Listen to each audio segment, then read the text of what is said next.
Good morning. Welcome to 25 days till spring. But who's counting? I count since the day after Christmas. Welcome to Community United Church of Christ. I'm Jean, your worship leader this morning.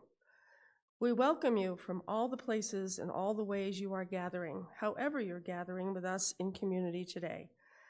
As a faith community, we acknowledge that we are gathered on the traditional lands of the Ute, the Cheyenne, and the Arapaho peoples, and 48 other tribal nations who have deep historic and contemporary ties to this place. We acknowledge the harm done and continuing to be done to these tribal communities through colonization, displacement, and broken promises.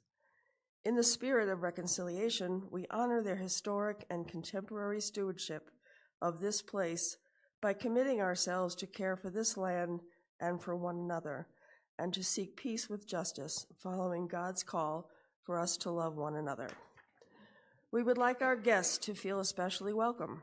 We invite you to explore the welcome table at the entrance to learn more about us, to sign up or volunteer, make coffee, serve as a greeter and usher, worship leader, and others. We also invite visitors or those getting acquainted with us to use the connection card, looks like this, out at the welcome table, to let us know if you'd like information or an email. We invite everyone in our community to use the same card to request a visit or a prayer. If you are here in the sanctuary, please know that hymnals are located under the chairs in front of you. Wave a hand if you need a bulletin. For those following online, everything you need will be on the screen. And before we begin, there's some announcements.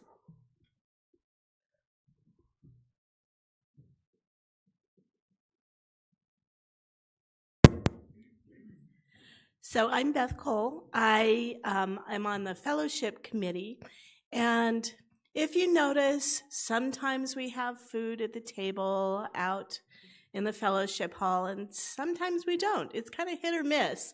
But when there is food, it provides a lovely way for people to stand around and connect with one another and build community. So Fellowship was talking about this, and what we are going to try is taking the directory and dividing it into fourths, and let everyone know which group they are in and say, this is the group to provide refreshments on the first Sunday, the second Sunday, the third Sunday, the fourth Sunday of the month.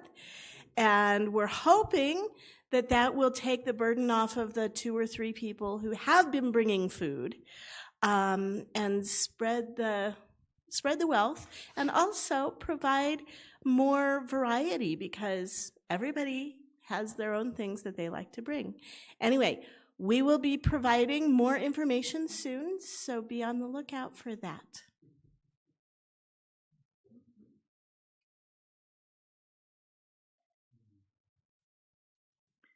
Good morning. Caring Ministry is sponsoring a series of end-of-life conversations starting today after worship. So for the next 3 Sundays, they'll last about an hour to give you tools for you to think about for yourself, or conversations to have with family members about how you or they would like their end of life to go. So today, Linda Friend and I will be offering a session on how to have those kinds of conversations, as well as talking about the various kinds of advanced directives that you can put in place. Next week, our 2 Nicoles will do a session on writing your story, talking about what legacy you want to live, leave and planning your memorial service. And then in 2 weeks, so the third one will be on green burial options. So all the various kinds of ecologically minded ways your body can be taken care of at the end of life. So we invite you to come to one or all. There'll be handouts and lots of good information.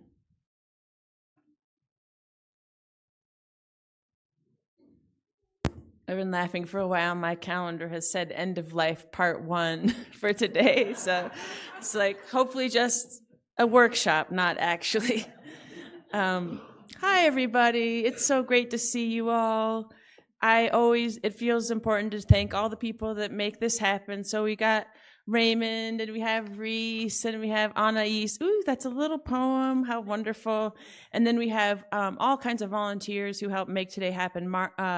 John Tilton made the coffee and was here for our early gathering.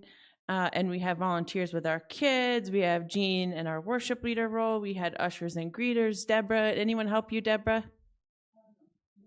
No, thank you, Deborah. She's back there hurriedly doing part of the role. So thank you to all the volunteers who make things happen.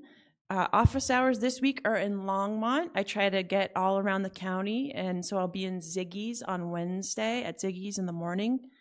And just a reminder, if you have suggestions for places that we can do office hours, I welcome that. And this coming week, we have lots of things. We have our open and affirming meeting. We have our worship committee meeting. We have caring ministry. So lots of great places to plug in if any of that has your name on it. Also, we're updating our directory. And if your information has changed, we'd really love to hear from you, especially. So reach out to Susan in the office at cuccboulder.org. And then we're doing a series of fun little events, intergen events. And one coming up is our stuff swap. So this is coming from our Kids and Youth Committee, yet to be renamed. And we are inviting everyone to bring gently used items, books, shoes, clothes, and we'll just share. You know, you've got the flannel that's in good shape, but you're tired of it. Maybe Kari wants it. And then, you know, Kari gave me this beautiful leather jacket that's super wild and beaded because she was tired of it. And I love that. So the idea is we spend no money. And we share with each other. And, you know, maybe you'll see someone sporting one of your pieces. So that could be a whole we could have even a Sunday where we wear the things we got at the swap. That would be fun. So this is not till Saturday, March 15th in the morning, but just to put that out there. So thank you to that group for helping to make that happen.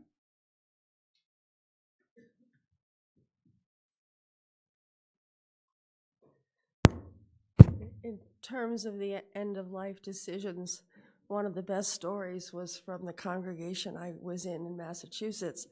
We were advised to pick the music that we wanted for any ceremony, and a dear friend of mine with a gorgeous tenor voice, his choice was the theme from the Jeffersons, Moving On Up.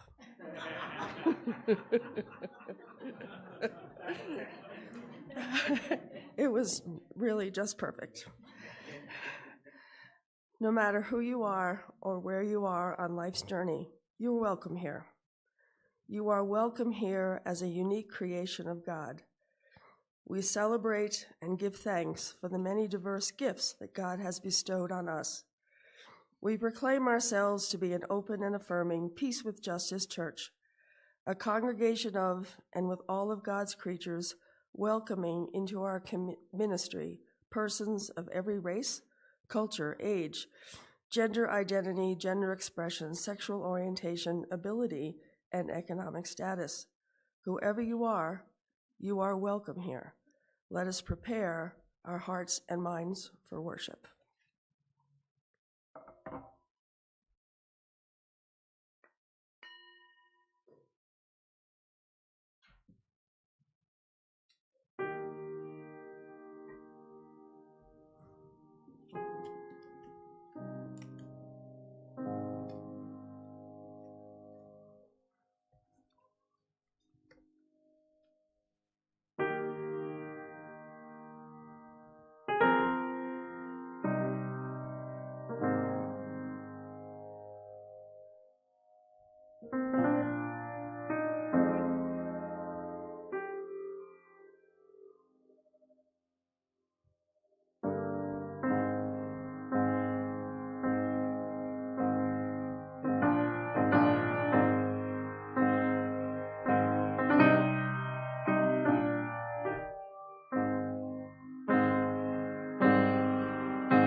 Thank you, Reese.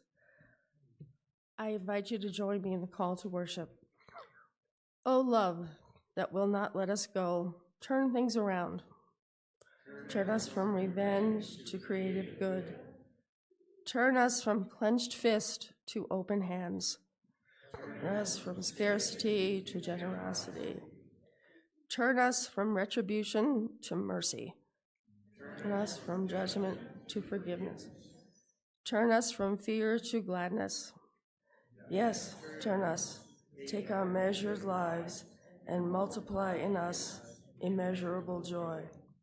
O love that will not let us go, turn things around. You're invited in body and spirit to rise as you're moved for our opening hymn, O love that will not let me go, number 485.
While we're getting a mic, I love that old hymn. Don't you love that old hymn? The idea that love's never going to let us go.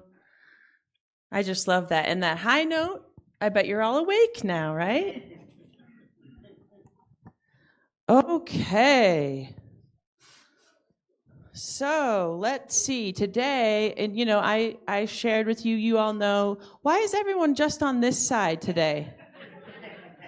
That's fascinating. It feels fun. That's fascinating. I wonder if this side had a different kind of vibe. Maybe this is the sunny side. I love that. Our church is literally skewing left. And we have clarity about that. We always had clarity about that. Did you? Maybe the left door was open. I love that. We definitely lean left. I was just saying to some guests this morning, we're still in the Christian map. way over here. My husband is off the map. He's UU. They've given up on the Christian map, but we're still on the map. So today and this week is a big week for us. Our social justice team gathered, our leaders gathered, and we agreed on some collective actions, and one of them is a boycott for this Friday, the 28th. And I don't know, has anyone ever done that as a part of a church before? No? I don't know that I have either, but doesn't it feel like a time for doing things we haven't done before? Yeah. Totally.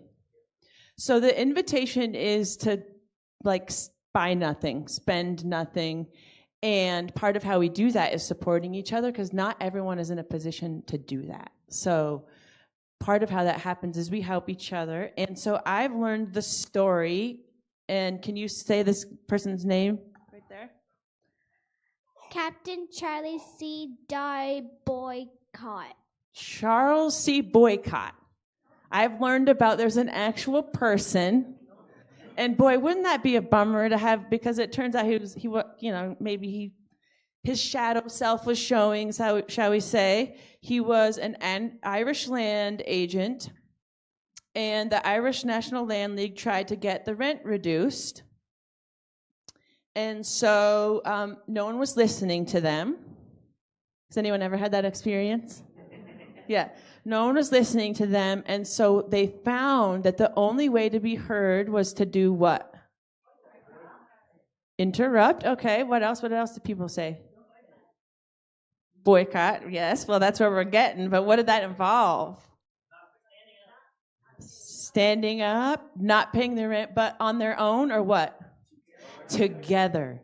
That was the game changer.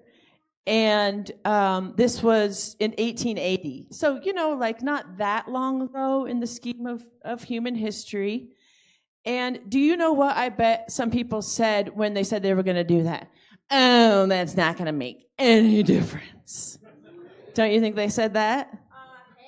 Yeah, probably they said. And what else do you think they said?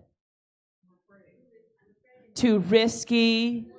That's scary. What's going to happen? And it's hard to imagine that it was only in 1880 that category of action didn't exist. We didn't have that word boycott, right? So I love that reminder that when they came together, they created a whole new category of possibilities of an action that they could take to change the world. So this Friday, February 28th, we're going to support each other and join it. It's everybody all across the nation, and it's called an economic blackout. And my guess is that, and I'll talk a little bit more about this in the sermon, that we are going to the spiritual gym, and we're starting to build some muscles. So yes, it's one day, but beloved of God, we're going to need more of these. So this is a day to start to practice, to start to see what we need to do for each other. If we needed to do that for a longer stretch of time, what would that take? How could we care for each other and our neighbors to really do that? So what an exciting thing. You know what I love about it? In this time when people are like, I'm overwhelmed. There's so much coming at me. I don't know what to do. You know what? We're going to do something on Friday. We are going to take an action. And you know what? It is just one day, but I know it's going to do something, and we're going to find out. So what a gift that we have an opportunity to join others in that action. And like a lot of things, I'm curious. And what a gift when there's space for curiosity, for something to happen. So thank you for being open to that. Thank you for our new team leaders for making a commitment. And as you might imagine, in a church, it's hard to say, what are we going to do as a group? We always help each other, but sometimes we have to take actions, and that's hard because we're very diverse. So agreeing on the actions we're going to take is tricky, but you know what? We've agreed on some actions, and I'm grateful for that. So what a gift that we have each other. And as always, you're welcome to stay, or you can go out with Anais and we'll sing you out in joy.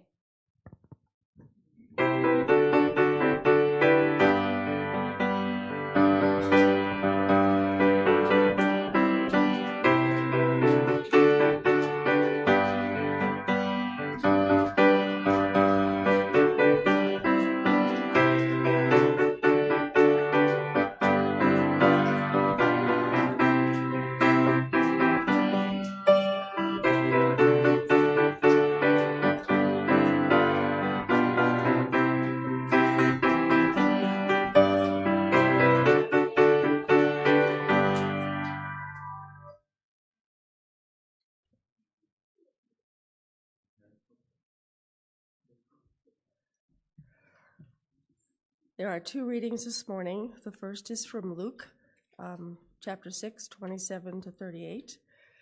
And the second is a poem called This Morning I Pray for My Enemies by Joy Harjo. From Luke, but I say to you who are listening, love your enemies, do good to those who hate you, bless those who curse you, pray for those who mistreat you. If anyone strikes you on the cheek, offer the other also, and from anyone who takes away your coat, do not withhold even your shirt. Give to everyone who asks of you, and if anyone takes away what is yours, do not ask for it back again. Do to others as you would have them do to you. If you love those who love you, what credit is that to you? For even sinners love those who love them. If you do good to those who do good to you, what credit is that to you? For even sinners do the same. If you lend to those from whom you expect to receive payment, what credit is that to you? Even sinners lend to sinners to receive as much again. Instead, love your enemies, do good, and lend, expecting nothing in return. Your reward will be great, and you will be children of the Most High, for he himself is kind to the ungrateful and the wicked. Be merciful, just as our God is merciful. Do not judge, and you will not be judged. Do not condemn, and you will not be condemned. Forgive, and you will be forgiven. Give, and it will be given to you. A good measure, pressed down, shaken together, running over, will be put into your lap. For the measure you give will be the measure you get back. And now from the poem This Morning, I Pray for My Enemies by Joy Harjo. And whom do I call my enemy? An enemy must be worthy of engagement. I turn in the direction of the sun and keep walking. It's the heart that asks the question, not my furious mind. The heart is the smaller cousin of the sun. It sees and knows everything. It hears the gnashing, even as it hears the blessing. The door to the mind should only open from the heart. An enemy who gets in risks the danger of becoming a friend.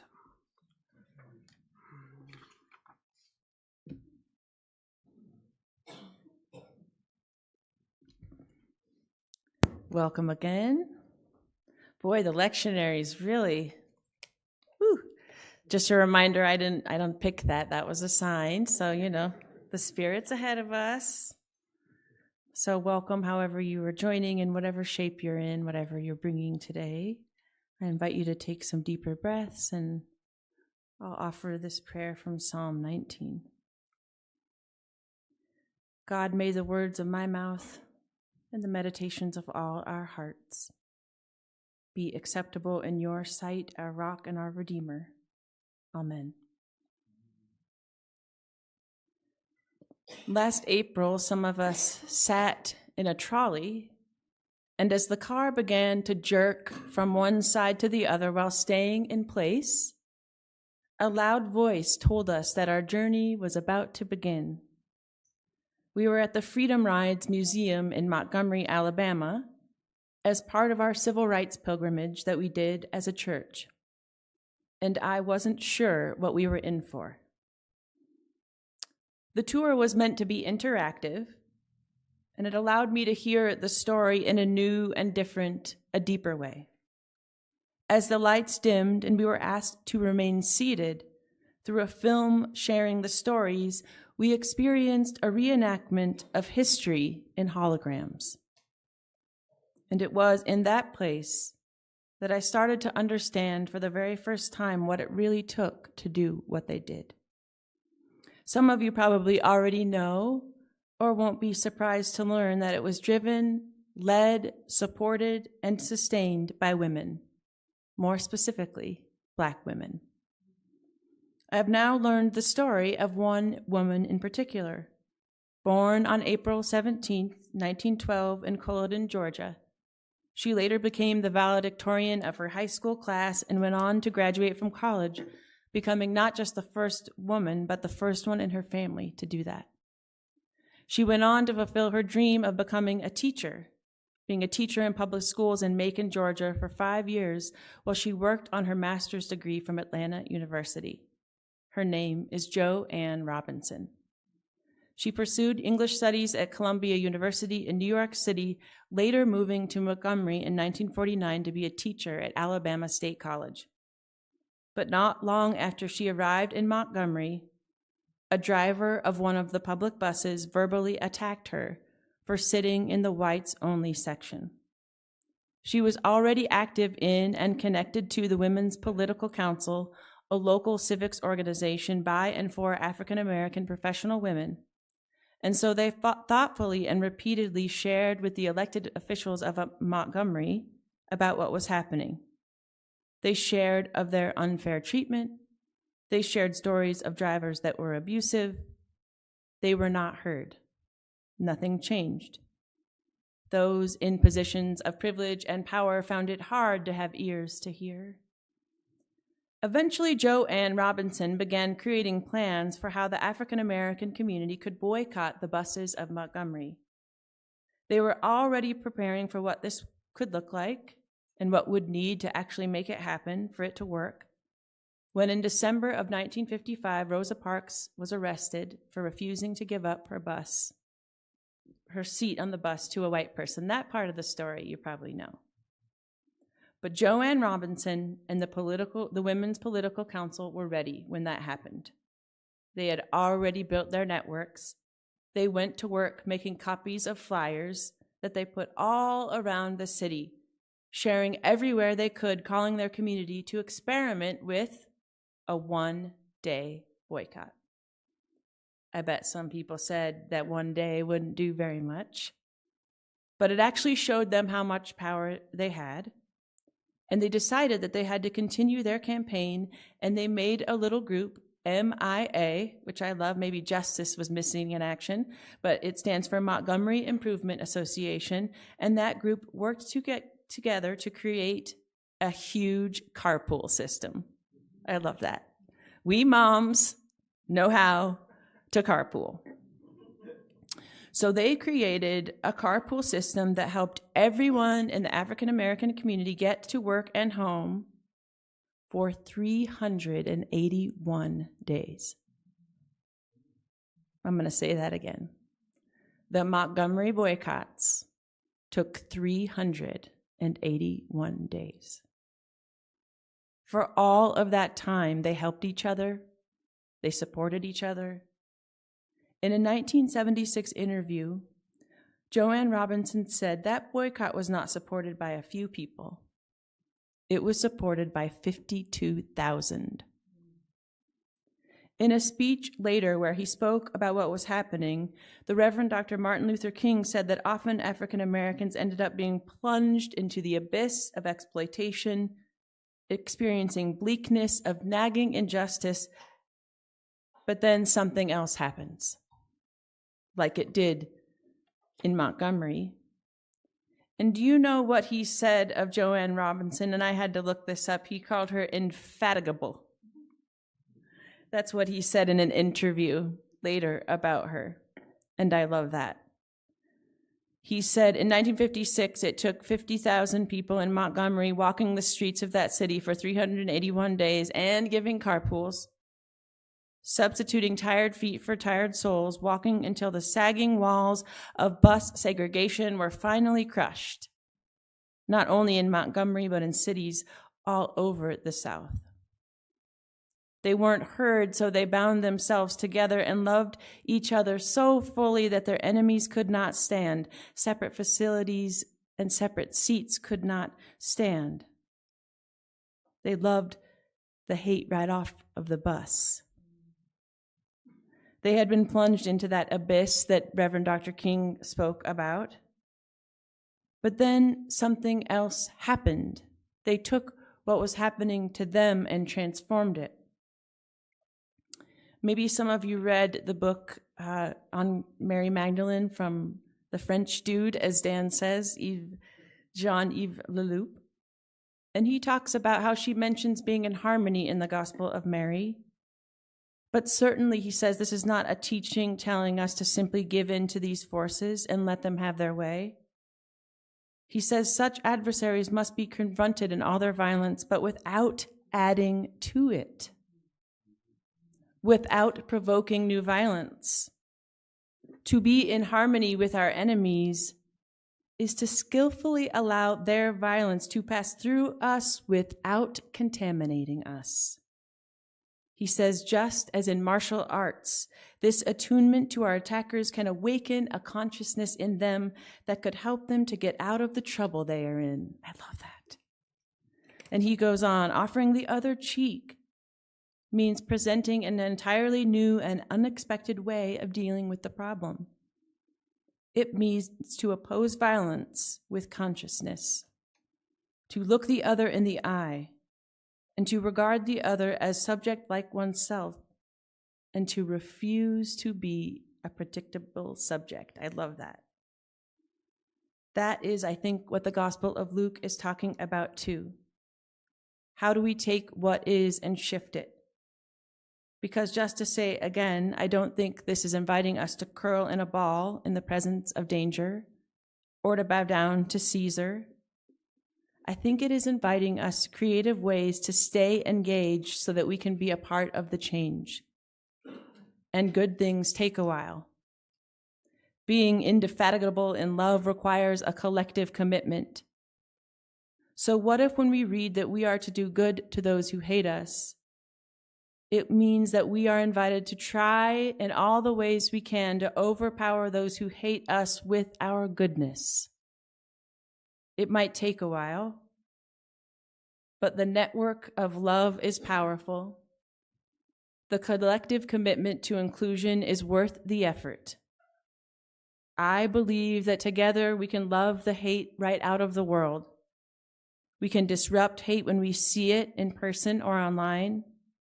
We can claim our power and perhaps start to think longer term, like Joanne Robinson.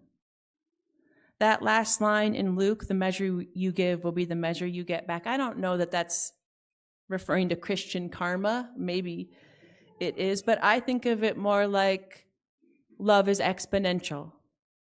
The measure of love we give out will be overwhelmingly returned in the world in ways we cannot even fully understand. So how do we love the hate out of the world? What does that look like for you right now? How can we not be hooked by all the anger and hate that's around us? How can we instead support our individual and collective organizing to overwhelm it with love? I invite you to turn to one another for just a few minutes to share whatever it is that's come up for you, and I bet you have some wisdom to offer one another. So, beloved of God, how do we love the hate out of the world?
I wonder if loving our enemies and doing good to those who hate us looks like the Freedom Riders of Montgomery, who showed with their actions what was possible when they supported each other over the long haul.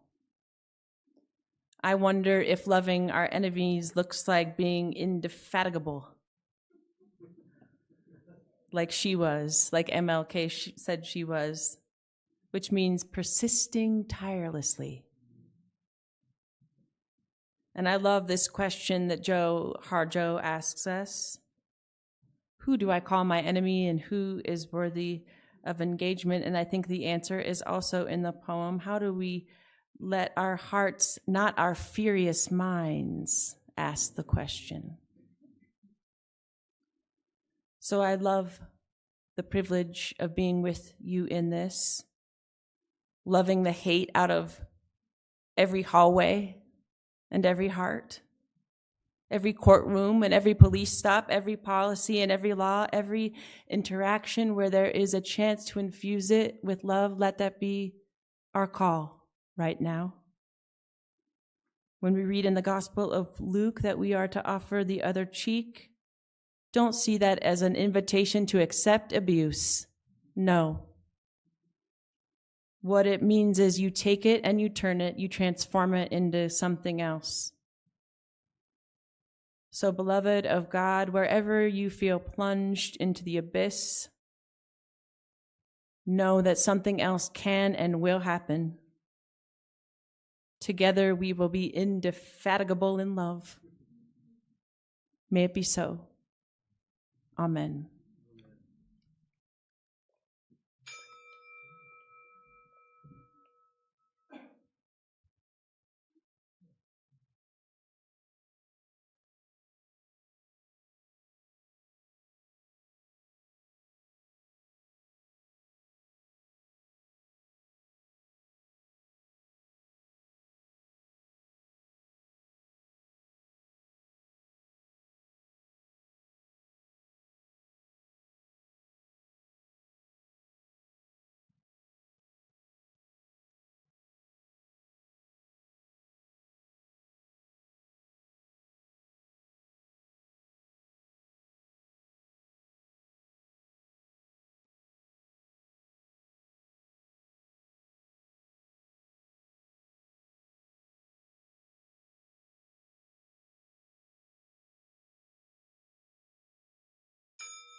Let us join together in a spirit of prayer.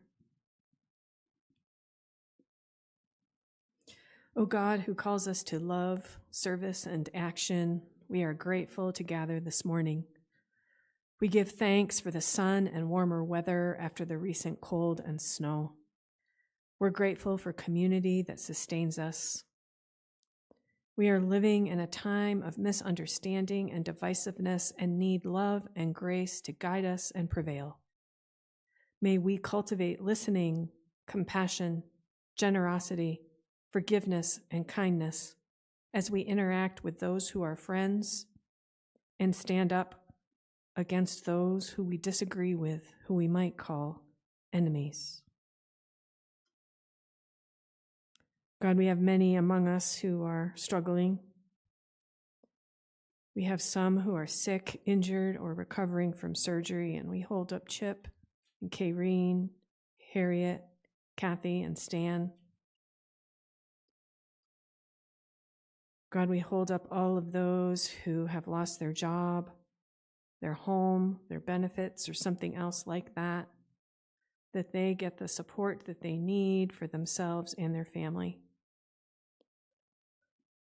God, we lift up those who are living with some kind of addiction or they're in recovery, again, that they might find community in a place where they are welcomed.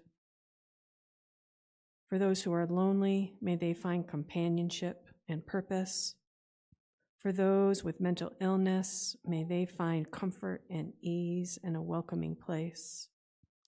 And for those living in places at war, may they find peace, and may leaders seek solutions without violence. And God, now we take time to lift up what's on our hearts in this beautiful community to hold together.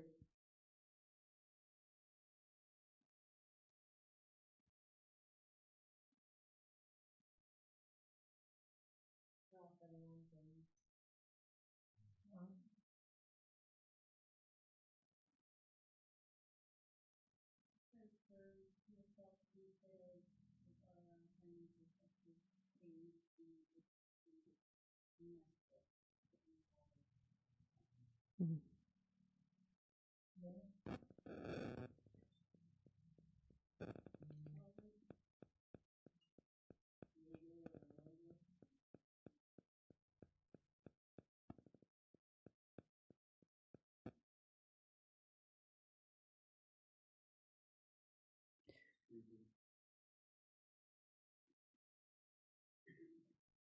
God, we lift up all of these prayers to you, knowing that in your mercy you hear these prayers, and we give thanks. Amen. Let us join our voices together in praying the world peace prayer.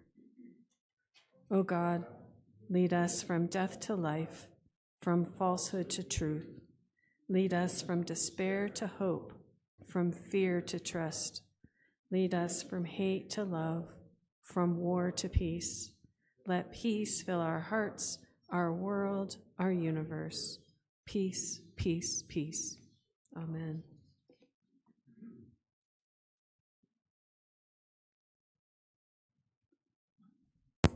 Just a reminder, this will be the last Sunday for our February Justice offering that will go to, oh, sweet kiss as the sun hits you. How beautiful. This will be our last Sunday to support. Yay! Look at that holy moment. Makes me so happy. And we had the rocking chairs back there long before we had the vision of what would go in them. And so it was so great to see Andrew rocking back there last Sunday. We are so grateful to have such incredible partners in the community. And so one of them is NAACP Boulder County. So that is our justice offering, and invite you to support that in all the usual ways. You can write an old-fashioned check. You can give online using our QR code, which goes right to our website. If you are a guest, please receive our hospitality freely. And as always, we're grateful for any size gift, and gifts of heart and hope and love and treasure, gifts of all size, whatever they may be, we're grateful.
And let us join in saying the prayer that Jesus taught us, using whatever words are most comfortable for you. Our loving God, who art in heaven, hallowed be thy name. Your kingdom come, your will be done, on earth as it is in heaven. Give us this day our daily bread, and forgive us our debts, as we forgive our debtors. And lead us not into temptation, but deliver us from evil. For thine is the kingdom, and the power, and the glory forever. Amen. Okay, who are my music readers in the house? Esther? Yes? Okay. Okay, I'm going to teach you. And there's one more, if anyone else, I have one more hymnal. This is a little like a chant song called Meditation on Breathing. And we'll sing it a couple times through. And this is one of those, like, if you're in a difficult interaction in the car, you can sing this song. If you're looking online and you find your heart rate increasing, you can, okay. So we'll go through it one time, and then we'll have it be like a little bit of a chant. And then there's a higher part for the music reading people, if you want to add to that. But we're just going to stick with the easy part. And the words will be up here for you.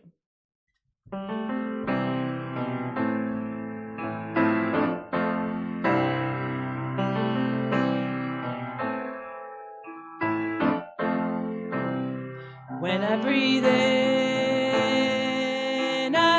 in peace. When I breathe out love. That's it. When I breathe in peace. When I breathe out love. When I breathe in peace. When I breathe out love. When I breathe in peace. When I breathe out loud. Louder, Esther. When I breathe in peace. When I breathe out love. When I breathe in peace. When I breathe out love. Last time. I breathe in peace. When I breathe out love. Thank you. What a gift that we have this place and this people, beloved of God. Let us love the hate out of the world. Go in peace. God be with you till we meet again.